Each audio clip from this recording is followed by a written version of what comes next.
Bonjour et bienvenue Bonjour. aux conversations du cluster. Bienvenue à Oumar Timol qui vient de l'île Maurice.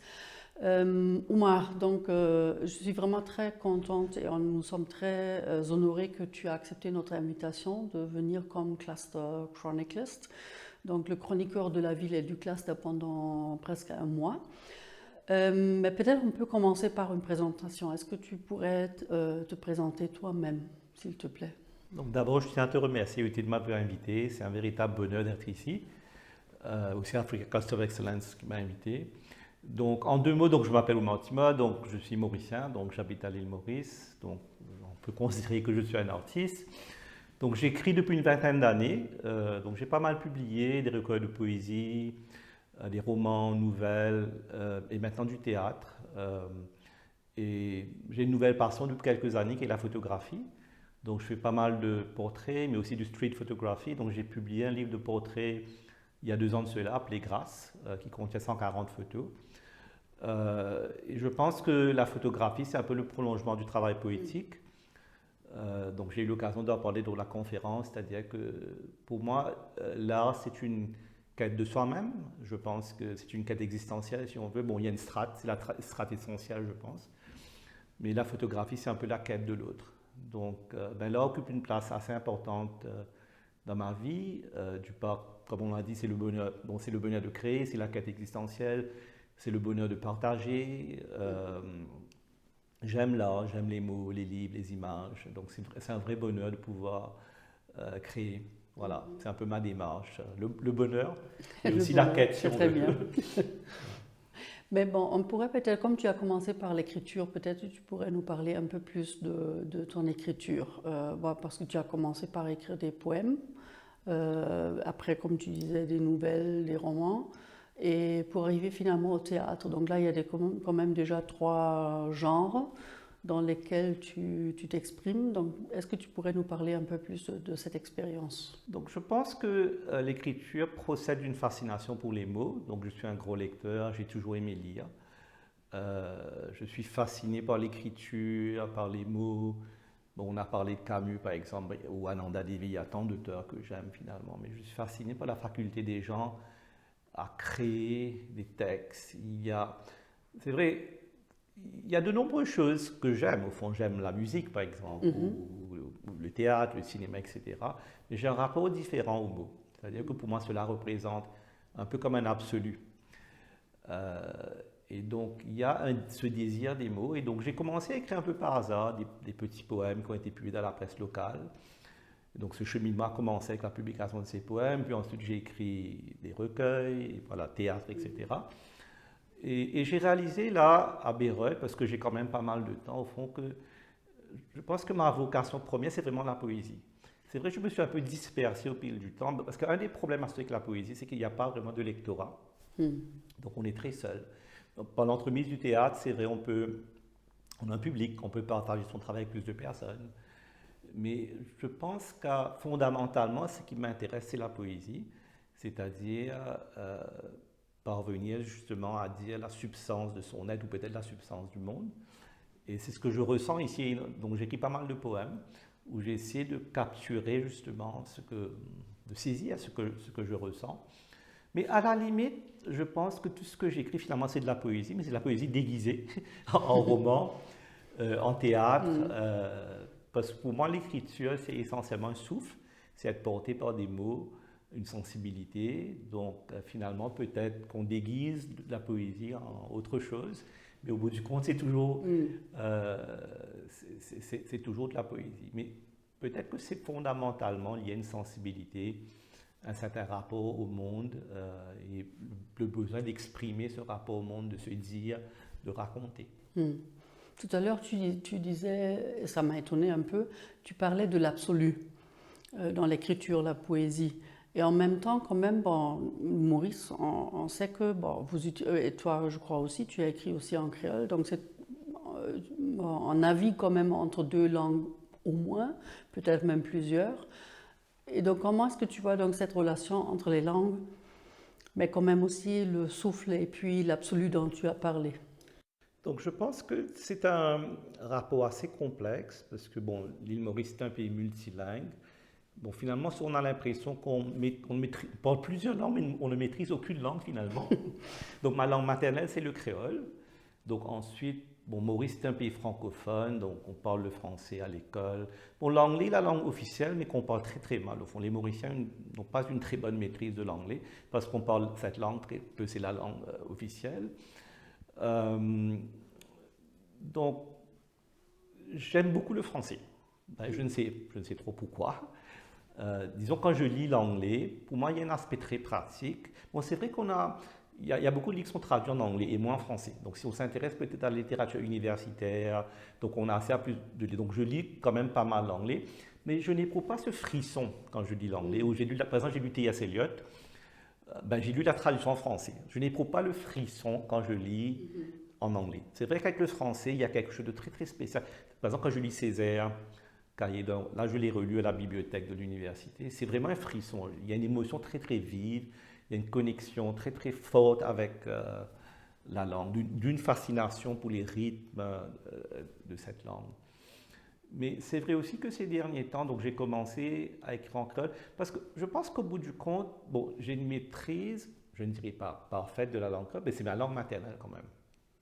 Donc je suis plus apte à exprimer mes émotions, ce que je suis dans ma langue maternelle. Mais il y a des problèmes associés avec l'écriture en créole. Donc déjà, il faut apprendre à écrire le créole, parce qu'il y a l'orthographe que je ne maîtrise pas, donc j'apprends.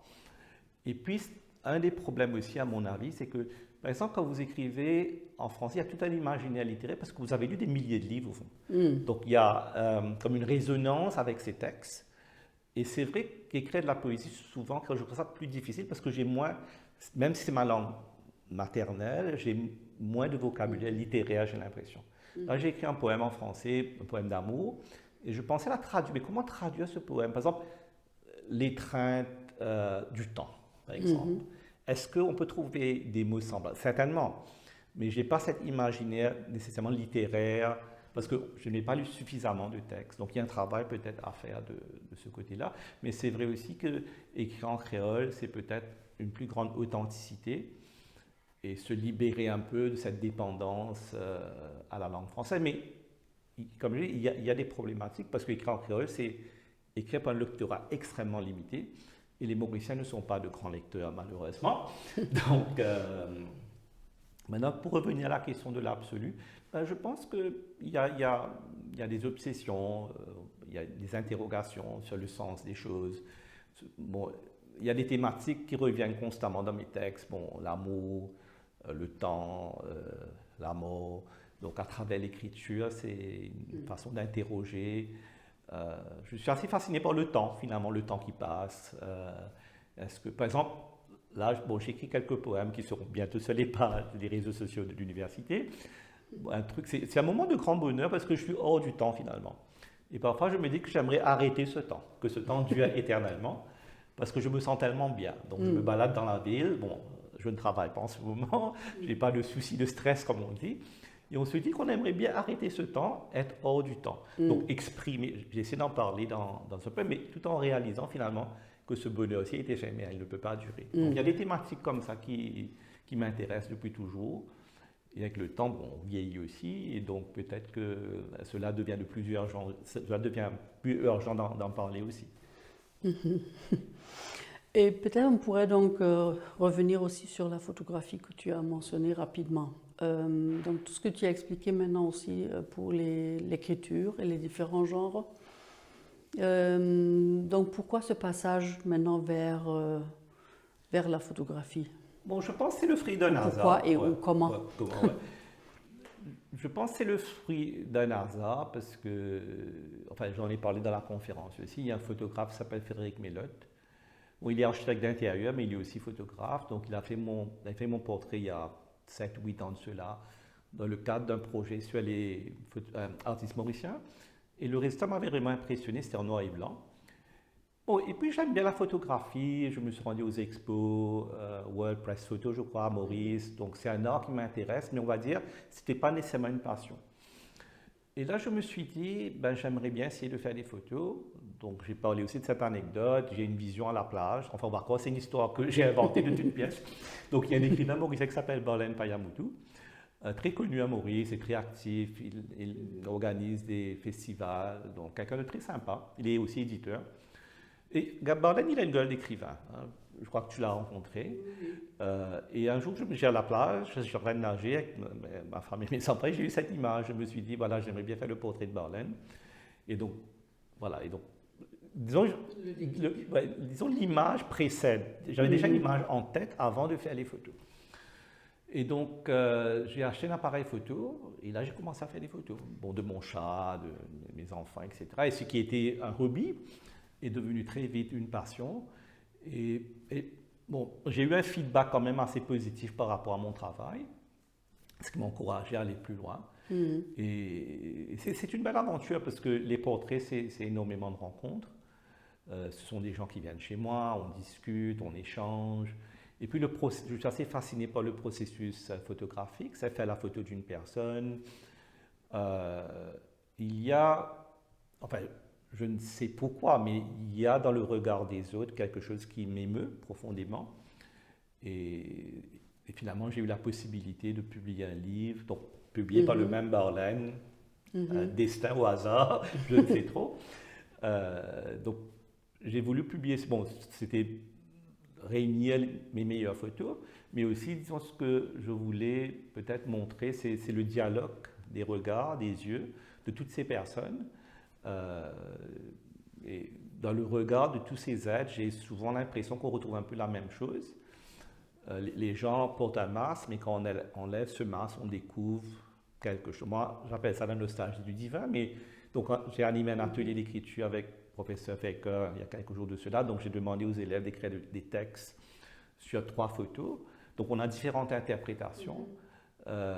Donc la photo, c'est un peu le miroir de l'être finalement. On se voit dans cette photo qui raconte une histoire.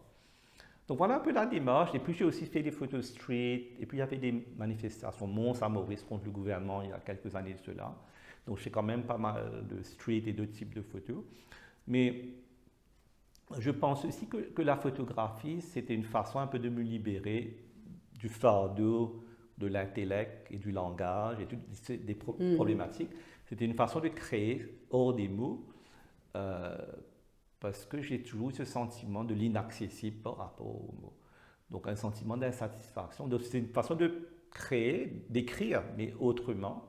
Donc une forme de libération aussi. Mais je réalise aussi maintenant que la photographie est intimement liée finalement à l'écriture. Que bon, c'est vrai, c'est s'éloigner des mots peut-être pour retourner aux mots, parce que c'est écrire avec la lumière finalement. Ouais. Mais est-ce que donc dans cette démarche pour la photographie, il n'y a pas aussi encore une fois un peu cette recherche de l'absolu dont tu parlais pour l'écriture? Oui. C'est assez curieux parce que souvent quand je fais les photos, je clique d'une façon avec beaucoup de ferveur. Et j'ai littéralement l'impression que je veux saisir l'âme de la personne. Je suis en quête de quoi, je ne sais trop, mais je suis en quête de quelque chose. Je pense que c'est la recherche aussi de l'autre. Peut-être que c'est une quête spirituelle au fond. C'est une quête spirituelle. Comme on l'a dit, peut-être d'un absolu à travers le visage d'un être. Mais au fond, je ne peux pas tout à fait rationaliser. Là, je vous donne des explications, mais au fond, je ne sais.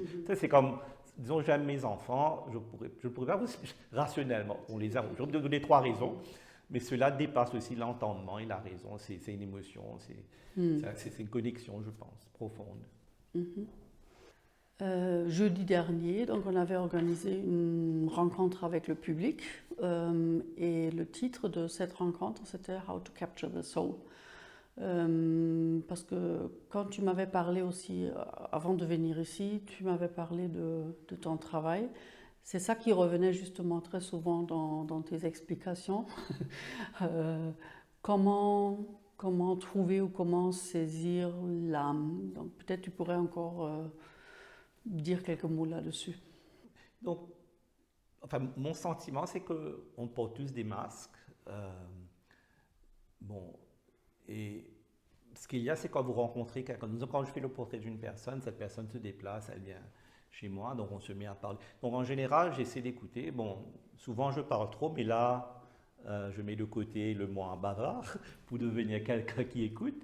Donc j'écoute, on se parle. Et je pense qu'il y a une alchimie qui se produit, c'est-à-dire que c'est la rencontre des sensibilités. Bon, le plus souvent, je rencontre des gens avec qui je m'entends vraiment très bien, et on peut se parler pendant des heures, mais il doit partir, ou je dois partir pour une raison ou une autre, on doit arrêter la conversation. Donc ensuite, je fais les photos. Mais là, ce qu'il y a, c'est qu'il y a des gens, par exemple, récemment, j'ai fait le portrait d'un artiste mauricien connu. Bon, il m'a dit franchement qu'il est dépressif, et ça, on le voit tout de suite. Hein. C'est-à-dire qu'il n'y a pas... Il est là, dans la spontanéité de ce qu'il est.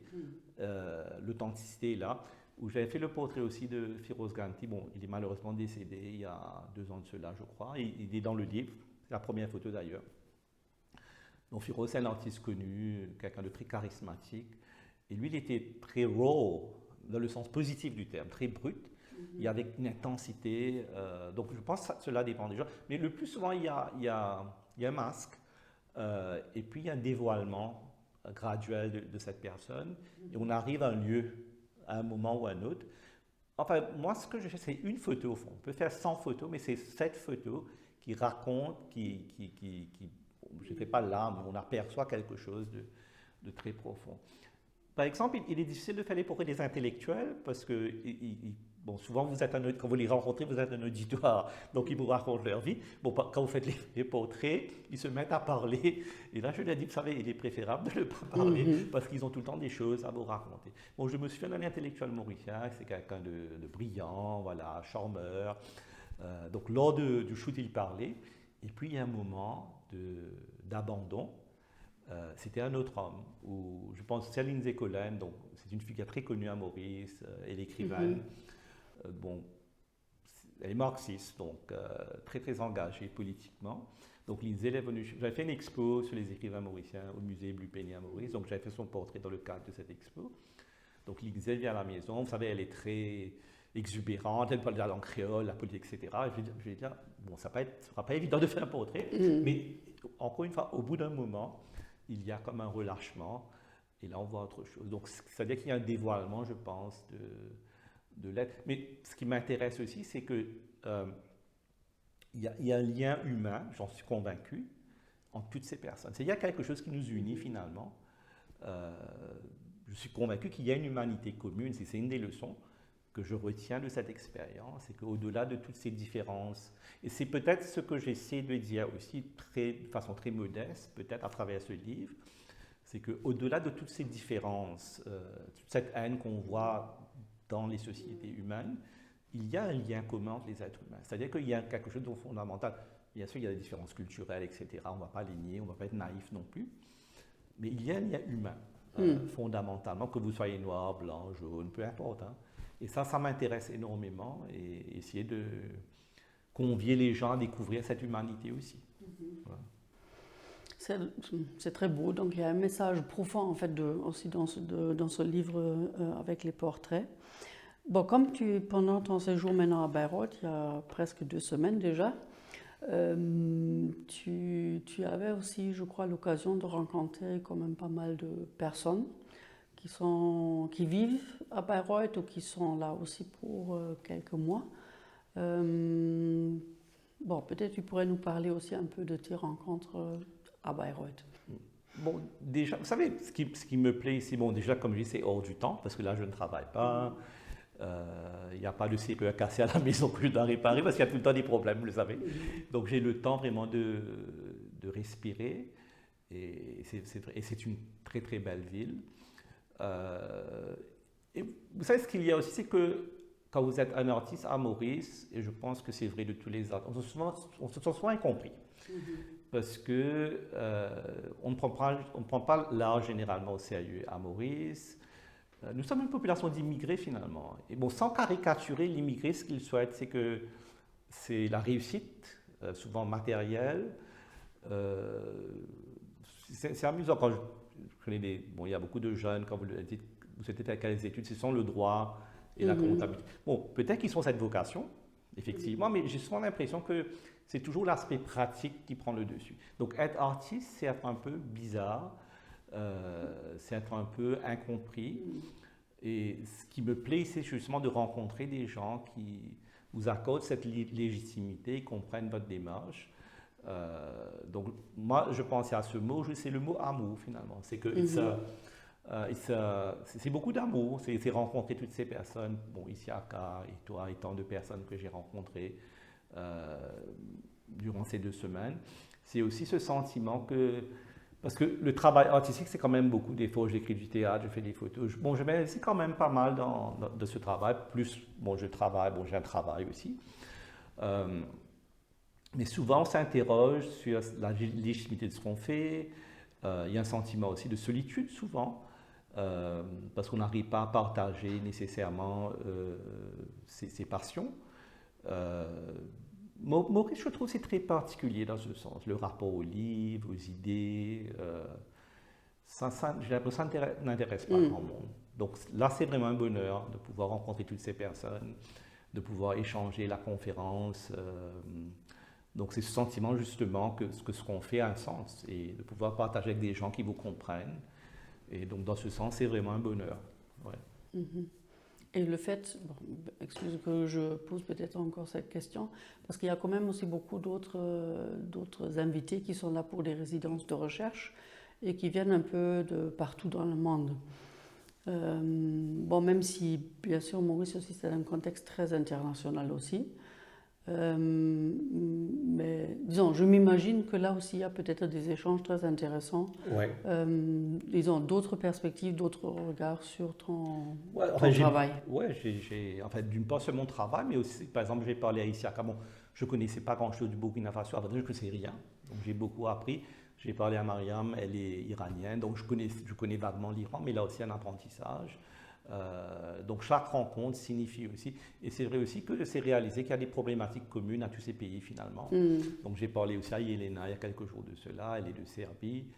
Donc, mais ce qui est paradoxal aussi, c'est que cela m'a permis de comprendre que l'île Maurice, c'est pas si mal que ça finalement, parce qu'on n'arrête pas de se plaindre. On a raison de se plaindre, mais c'est un modèle qui est pas mal.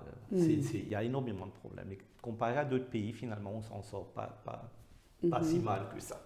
Ouais.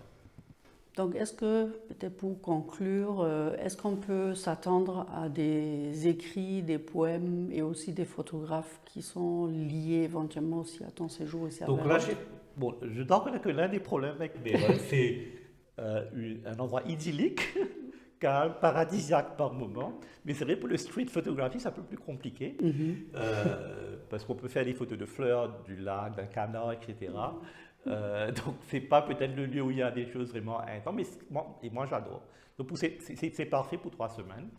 Mais j'ai fait des photos, enfin, que je t'enverrai très bientôt, et écrit quelques textes aussi que je compte associer aux photos. Donc, enfin, je pense qu'ils seront publiés en ligne. Mais ce sont des textes assez méditatifs au fond, sur les thématiques dont je t'ai parlé, avec quelques photos. Bon, j'ai fait quelques portraits, notamment Isiaka. Et aussi, hier, je me suis baladé dans les rues de Beyrouth. Et je trouve ça c'est très libérateur parce que c'est cette liberté de marcher, de prendre le temps. Donc, j'ai mon appareil photo, j'ai des photos, je sais pas, d'une fleur, d'un nuage. Mais c'est très poétique aussi. Donc, je vais essayer, enfin, on verra ce que ça va donner. C'est la poésie des mots et j'espère la poésie des images qui vont se mêler et qu'on pourra partager en ligne.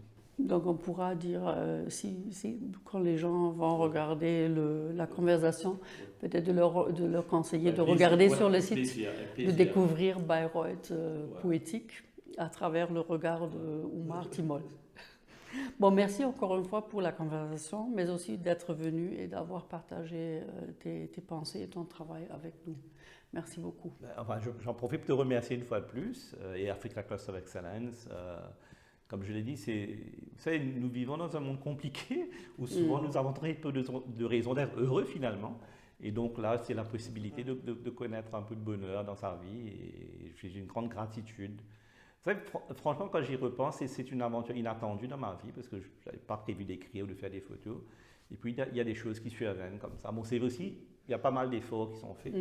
Mais donc, j'ai une grande gratitude pour voilà, ces rencontres, ces voyages. C'est un bonheur et merci pour ça. Merci aussi. Merci.